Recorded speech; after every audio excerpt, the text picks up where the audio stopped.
semuanya, perkenalkan saya Nesya Rizkita Amanda dengan NPM 25752121 dari kelas 1D Prodi Akuntansi Bisnis Digital.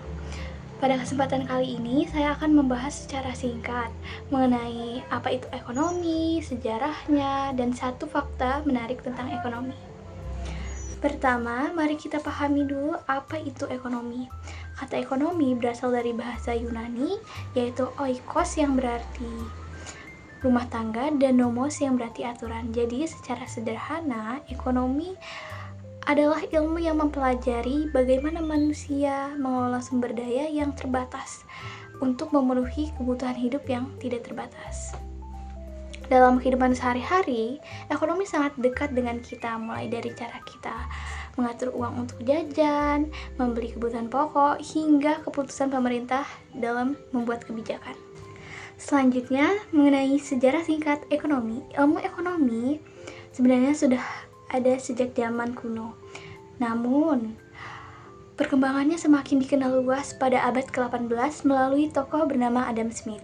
Beliau dikenal sebagai bapak modern lewat bukunya yang berjudul The Wealth of Nations pada tahun 1776. Buku ini menjelaskan bagaimana pasar bekerja melalui mekanisme yang disebut invisible hands. Setelah itu, ilmu ekonomi terus berkembang, muncul berbagai aliran pemikiran seperti ekonomi klasik, ekonomi neoklasik, hingga ekonomi modern yang kita pelajari hingga sekarang.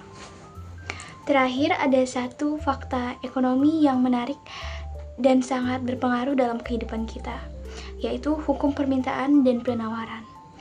Hukum ini menjelaskan bahwa ketika permintaan terhadap sesuatu barang meningkat sementara persediaan terbatas, maka harga barang tersebut akan naik. Sebaliknya, kalau persediaan melimpah tapi permintaan rendah, harga justru turun. Contoh nyatanya bisa kita lihat ketika menjelang Hari Raya Idul Fitri, permintaan terhadap daging, beras, dan kebutuhan pokok meningkat, sehingga harga-harga barang tersebut biasanya ikut naik. Fakta sederhana ini menunjukkan betapa kuatnya pengaruh interaksi antara pembeli dan penjual dalam menentukan harga di pasar. Kesimpulannya, ekonomi adalah ilmu penting yang terus berkembang seiring perubahan zaman. Dengan mempelajari ekonomi, kita bisa lebih bijak dalam mengatur keuangan, memahami peran pasar, dan menyadari bahwa keputusan ekonomi tidak hanya mempengaruhi diri kita sendiri, tetapi juga masyarakat secara luas. Sekian dari saya. Wassalamualaikum warahmatullahi wabarakatuh.